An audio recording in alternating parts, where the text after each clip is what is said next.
दोस्तों, मेरा नाम है नीलेश मिश्रा। किस्से कहानियां सुन सुन के बड़े हुए आप और हम, लेकिन फिर न जाने क्यों कहानियां सुनना सुनाना छोड़ दिया। चलिए वापस ले चलता हूं आपको मन के उस कोने में जहां किस्सों कहानियों का घर है। दोस्तों, स्वागत है आपका इस सावन ओरिजिनल शो में, किस्सों का कोना विद नीलेश मिश्रा, सिर्फ सावन पर। दोस्तों, मेरी मंडली में एक यंग सी चुलबुली सी राइटर है, पूजा व्रत गुप्ता। आज की कहानी पूजा ने लिखी है, जिसका नाम है खुशियों का आंगन। चलिए सुनते हैं कहानी।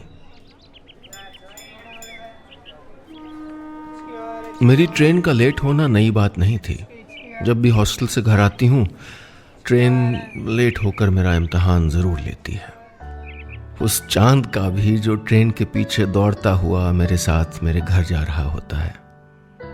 फिर हमेशा की तरह आंखों में हल्की नींद होती है और ढेर सारा इंतजार अपनों से मिलने का। दोस्तों ने विंटर वेकेशन के लिए बाहर घूमने का प्लान बनाया था, लेकिन मेरा प्लान हर बार की तरह घर जाना ही था, अपने बब्बा के घर। बब्बा मतलब मेरे और सनी भैया के दादाजी। ऊंची कदकाठी सिल्क का कुर्ता, चरक लगी सफेद धोती, बड़ी बड़ी मूछें और हाथ में हमेशा रहने वाली उनकी पान की डिबिया। हमारे बब्बा की पहचान इस रूप से ज्यादा उनके रौब और अकड़ से थी। रौब जो बात बात में उनके चेहरे से झलकता था। शायद यही वजह थी कि लोग उनको मोहल्ले का दरोगा कहते थे।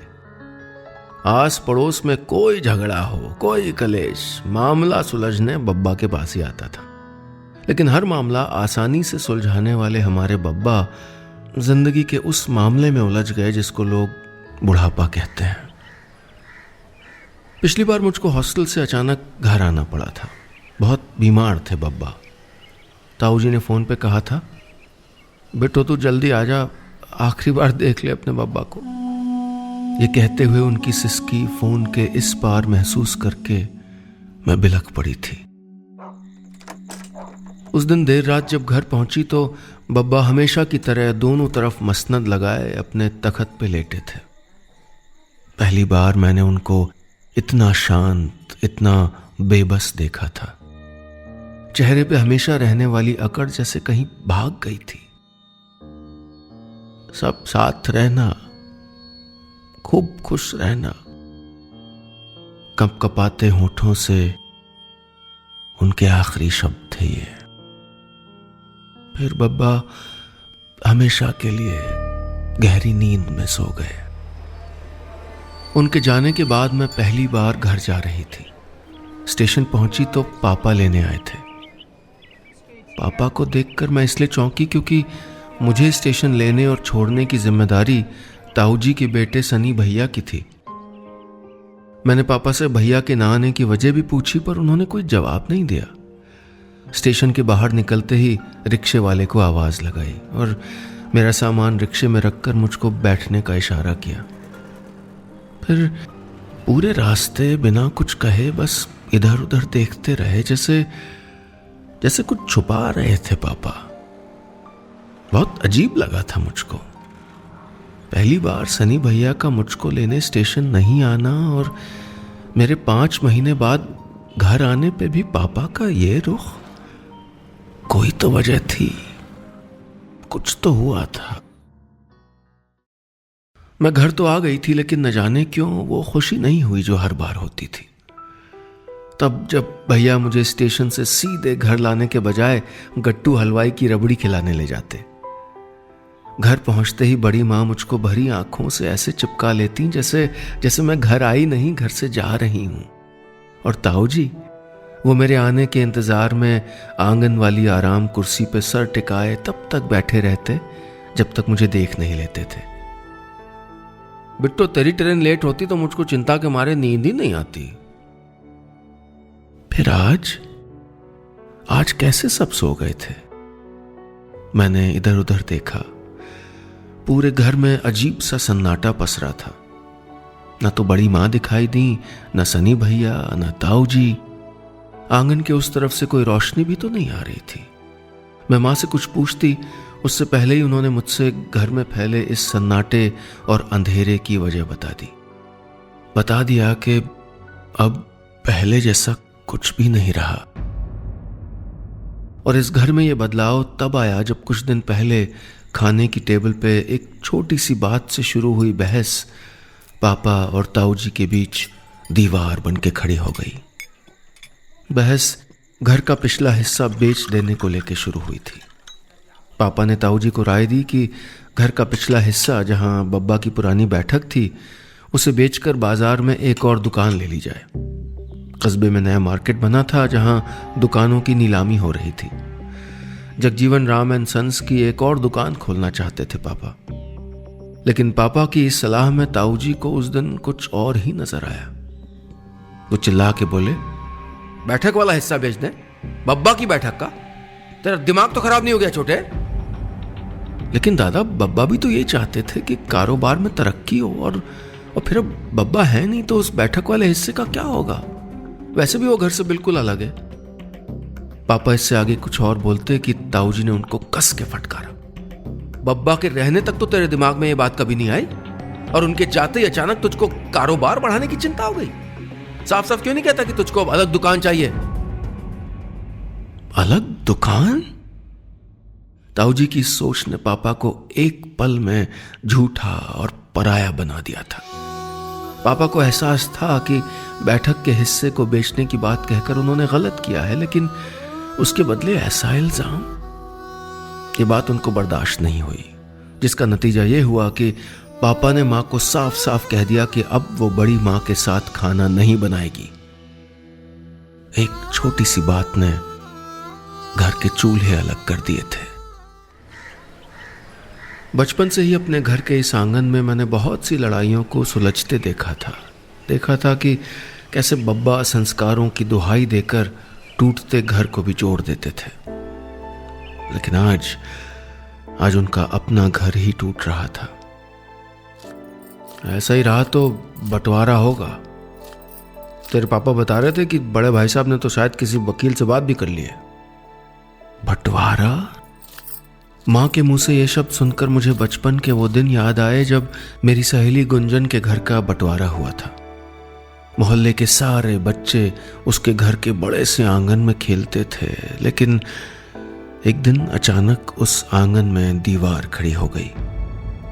तब ये दीवार हम बच्चों के लिए सिर्फ इसलिए बुरी थी क्योंकि हमसे हमारे खेलने वाला आंगन छीना जा रहा था, लेकिन इस दीवार ने गुंजन से उसका बहुत कुछ छीन लिया था। अब वो अपने चाचा के बेटे से न बातचीत कर पाती, न साथ खेल पाती, चाची के पास भी तो नहीं जा सकती थी। कहती थी माँ गुस्सा होंगी, लेकिन चाची को याद करके खूब रोती। बताती थी कि चाची के चौके से हलवे की खुशबू आती है, लेकिन अब वो उसको वो हलवा नहीं खिलाती और न स्कूल जाते हुए उसको खजूर वाली चोटी बांधती हैं। गुंजन की वो बातें याद आईं तो आंखें खुद ब खुद छलक आई थी। मन डर से कहीं अंदर ही दुबक गया था। क्या अब मेरे घर में भी अब वही सब? सोचते सोचते न जाने कब आंख लग गई। सुबह आंख खुली तो रामायण की चौपाइयां सुनाई दे रही थीं। ताऊ जी की आवाज थी। बब्बा के बाद उनकी बहुत सी आदतें ताऊ जी ने अपना ली थी। उन्हीं में से एक थी सुबह सुबह घर में गूंजती ये चौपाइयां। बाहर आंगन में आई तो नजर तुलसी के पौधे पे पड़ी। भीगी हुई तुलसी पर छिटकी रोली और रखे हुए 2 बताशे बता रहे थे कि बड़ी माँ पूजा कर चुकी हैं। छोटी थी तो बस इंतजार करती थी कि कब बड़ी माँ की पूजा खत्म हो और कब मैं बताशा उठा के भाग जाऊं। बीती यादें एक साथ मेरी आंखों में उतर आईं। मैं अपने घर के आंगन को एकटक देख रही थी। 4 खंभों से घिरा मेरा आंगन और आंगन से लगा दालान, वो जो इस घर का सबसे खास हिस्सा है। अगर सब ठीक होता तो कल रात सब दालान में चटाई बिछा के ही खाना खाते, जैसा मेरे आने पे हमेशा करते थे। घर के सारे जरूरी काम यहीं इसी दालान में ही तो होते हैं। दालें दलना, सब्जी काटना, गेहूं बीनना, भजन कीर्तन बुलावा, सब कुछ। गर्मियों की दोपहरें भी यहीं कटती हैं और सर्दियों की धूप भी सब यहीं सेकते हैं। आखिरी बार बब्बा को सफेद कपड़े में लिपटा हुआ देखा था यहां। ये सोच के ही मैं सुबह उठी। तभी पीछे से किसी ने कंधे पे हाथ रखा। मैंने देखा तो मेरे चचेरे भाई ताऊ जी के बेटे सनी भैया थे, वही जो कल पहली बार मुझे स्टेशन लेने नहीं आए थे। अब तक जो आंसू बीती बातों को याद करके आंखों के अंदर सिमटे थे, सनी भैया के सामने आते ही गालों पे उतरने लगे। मैं अपने घर को ऐसे टूटते हुए नहीं देख सकती थी। ये घर नहीं, मेरी पूरी दुनिया थी, हम सब की दुनिया थी। मुझे अब तक भरोसा नहीं था कि पापा और ताऊजी बात नहीं कर रहे। क्या सच में मेरे घर का बंटवारा हो रहा है? मैं भैया से सब पूछना चाहती थी, लेकिन सबसे पहले मैंने यही पूछा कि उन्होंने मुझको फोन पे ये सब क्यों नहीं बताया। क्या बताता चीनू कि पापा और चाचा बात नहीं कर रहे? बताता तो उसी दिन घर पे आ जाती। मैंने ही चाची को समझाया था कि तुझको अभी सब नहीं बताएं। भैया बोले, आप मम्मी से अभी भी बात करते हो? मैंने ऐसे पूछा जैसे मेरी माँ से भैया का बात करना बहुत बड़ी बात हो। हाँ, मैं क्यों बात नहीं करूंगा? अरे बात वैसी नहीं है जैसा तू सोच रही है, सब ठीक है। बस पापा और चाचा का झगड़ा है। मेरा मतलब झगड़ा नहीं, पता नहीं क्या है। भैया कुछ परेशान होकर बोले, लेकिन भैया बड़े पापा ने तो वकील के घर से बंटवारे की बात भी की है। मैंने उदास होकर कहा, तो चाचा ने भी तो नए मार्केट में दुकान बुक करा दी है। भैया मजाकिया हंसी हंस के बोले, नहीं अनु भैया, अगर ऐसा होता तो मां मुझको जरूर बताती। मैंने उनको भरोसा दिलाया, वही तो चीना, न तो पापा ने घर के बंटवारे के लिए किसी वकील से बात की है और न चाचा ने नए मार्केट में दुकान बुक की है, लेकिन अफवाहें हर तरफ यही हैं। जानती है क्यों? क्योंकि बाहर वालों को ये अफवाहें उड़ाने की हिम्मत उन दोनों नहीं दी है। जब सबको दिख रहा है कि बड़े छोटे आपस में बात नहीं करते, साथ साथ दुकान नहीं आते, तो वैसे जानती है, जब से तू आई है पापा 50 बार मम्मी से पूछ चुके हैं कि वो तुझसे मिली कि नहीं। उन्हें पता था मैं आ रही हूं? मैंने चौंक के पूछा। हाँ, चौकी से बेसन भुनने की महक जो पूरे घर में उड़ रही थी। अब इस घर में बेसन के लड्डू या तो तू खाती है, बब्बा खाते थे, इसलिए पापा ने तो रात को ही कहा था कि लगता है बिट्टो आ रही है। भैया बोले तो मैंने चैन की सांस ली। मेरे मन में बैठा वो डर कम हो गया था जिसने मुझे कल रात से ऐसे जकड़ रखा था कि जब मैं सुबह उठूंगी तो इस घर में मुझे पहले जैसा कुछ भी नहीं मिलेगा। लेकिन ऐसा नहीं था। रिश्तों में खिंची ये दीवार अभी इतनी ऊंची भी नहीं हुई थी कि आर पार कुछ दिखाई ही ना दे, लेकिन उसके ऊंची होने के पहले ही हमें उसे गिराना था। मैं और भैया आज फिर अपने घर की छत पे बनी उस पटिया पे बैठ गए थे जहां बैठकर हमने अब तक न जाने कितने प्लान बनाए थे। स्कूल में मेरी उस सहेली को मजा चखाने का प्लान जो मेरा टिफिन खा लेती थी, भैया के उस दोस्त को सबक सिखाने का प्लान जो उनको अपने साथ क्रिकेट नहीं खेलने देता था, कम नंबर वाले रिजल्ट पर पापा के झूठे सिग्नेचर बनाने का प्लान, बाहर जाकर कॉलेज में पढ़ने के लिए बब्बा को मनाने का प्लान, और हाँ, आखिरी प्लान हमने भैया को नई बाइक दिलाने का बनाया था। लेकिन आज जो प्लान बनाने हम यहां आए थे उसमें मैं और भैया अकेले नहीं थे। बड़ी माँ और माँ भी हमारे साथ मिल गई थी। इस घर को टूटते हुए कोई नहीं देखना चाहता था। पापा और ताऊजी के बीच की ये खामोशी सबको चुभ रही थी। मुझे अब तक लग रहा था कि इस खामोश लड़ाई ने माँ और बड़ी माँ को भी दूर कर दिया होगा, लेकिन मैं गलत थी। ये मुझको तब मालूम हुआ जब बड़ी माँ ने बताया कि उनके बीच चौके की चार दीवारी में अक्सर माँ और बड़ी माँ के बीच एक एक चीज का लेन देन तो हो जाता है। तब जब मम्मी ताऊजी के लिए मीठी नीम के छौंक वाली कढ़ी बना के भेजती हैं और बड़ी माँ पापा के लिए मसाले वाले करेले, दोनों के हाथों का स्वाद पहचान कर भी न पापा कोई सवाल उठाते हैं न ताऊजी। मतलब गुस्से से लिए गए फैसलों पे पछतावा दोनों को है, लेकिन अहम के चलते बात कोई नहीं करना चाहता। पापा अपनी उस राय को देकर पछता रहे थे और ताऊ जी उस राय के जवाब में दिए गए जवाब पर अपराध बोध दोनों के मन में था, लेकिन अहम इस अपराध बोध को बाहर ही नहीं निकलने दे रहा था। लेकिन अनजाने में कुछ बातें बाहर निकल ही आती हैं। तो बड़ी माँ बता रही थी कि पिछले हफ्ते जब सनी भैया के लिए रिश्ता आया था तो ताऊ जी उन लोगों के सामने अचानक बोल पड़े थे, बाकी सब ठीक है पर आगे की राय हम छोटे से। इतना कहकर वो चुप हो गए। धोखे से ही सही मन की बात जुबां पर आ गई थी। काश ऐसे ही धीरे धीरे मन की बातें बाहर आ जाएं तो सारा झगड़ा ही खत्म हो जाए, मैंने सोचा। फिर पापा और ताऊ जी के मन की इन्हीं बातों को बाहर लाने के लिए हमने मिलकर प्लान बनाया। और इस प्लान का सबसे जरूरी हिस्सा था वो कत्थई वाला झोला, वो झोला जिसमें ताऊ जी और पापा के बचपन से लेकर मेरे और भैया के बचपन तक की सारी एल्बम थी। हर साल दिवाली की सफाई में टांड से झोला नीचे आता और हम सब दलान में बैठकर ऐसे फोटो देखते जैसे पहली बार देख रहे हों। आज सब साथ नहीं थे, लेकिन इन पुरानी तस्वीरों पे मुझको पूरा भरोसा था कि ये सबको जल्द ही एक साथ कर देंगी।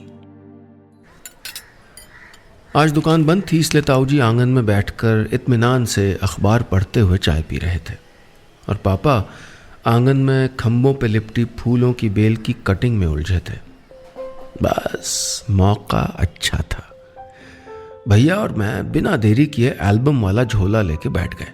वो झोला जिसके बाहर आते ही घर का आंगन पुरानी कहानियों और किस्सों से गुलजार हो जाता था। बब्बा, ताऊ जी और पापा हर तस्वीर को देख के उससे जुड़ी यादें जो बताने लगते। आज मैंने शुरुआत कर दी थी। ये अम्मा की गोद में ताऊ जी है ना? एक तस्वीर देखते हुए मैंने पूछा तो भैया मेरी बात काट के बोले, नहीं पागल, ये चाचा हैं, बाल तो देख घुंघराले हैं। अच्छा ये देख बब्बा की पीठ पे पापा की सवारी। कह के भैया जोर से हंसे तो मैंने तिरछी नजर से पापा और ताऊ जी को देखा। अब तक अपने अपने कामों में मसरूफ दोनों अब एक टक हमारी तरफ देख रहे थे। मैंने फटाफट नजर हटाई। तब तक ताऊ जी बोल पड़े, मेरे घुंघराले बाल नहीं थे। अच्छा वो दिखा तो जरा, बब्बा की पीठ वाली। ये तो छोटे हैं और ये बब्बा की उंगली पकड़े में। नहीं भैया, वो बब्बा की उंगली पकड़े वाली तो मेरी है, लाल शर्ट है जिसमें। खुरपी एक किनारे रखते हुए ये आवाज पापा की थी। अरे नहीं छोटे, तू तो पीठ पे बैठता था, उंगली छुड़ा के भागता था, इसलिए बब्बा जी पीठ पे बिठाते थे तुझको। मेले में फोटो भी तो वैसी खिंचाई थी। कह के ताऊ जी हंसे तो पापा ने एक और बात छेड़ दी। और आप कौन सा कम था भैया? याद है बब्बा जी आपको कोठरी में बंद करके ऊपर वाली सांकर फंसा देते थे। हाँ तब तो तू ही खोलता था दरवाजा। धीरे धीरे ही सही बहस करते कराते हमारा मिशन सही दिशा में जा रहा था कि तभी मैंने एक तस्वीर ताऊ जी की ओर बढ़ाते हुए पूछा, और ताऊ जी इस तस्वीर की भी कोई याद है क्या?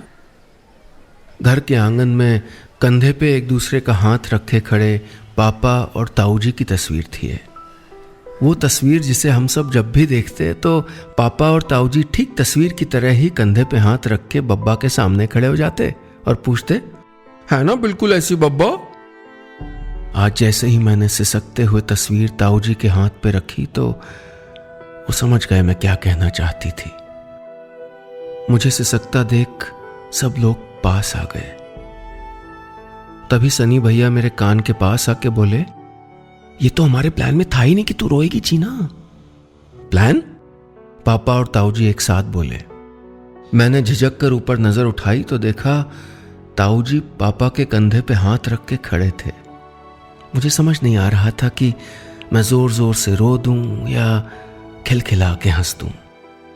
मेरा पूरा परिवार हमेशा की तरह एक साथ मेरे सामने घर के आंगन में जो था।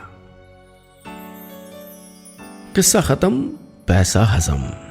दोस्तों उम्मीद है आपको आज की कहानी अच्छी लगी होगी।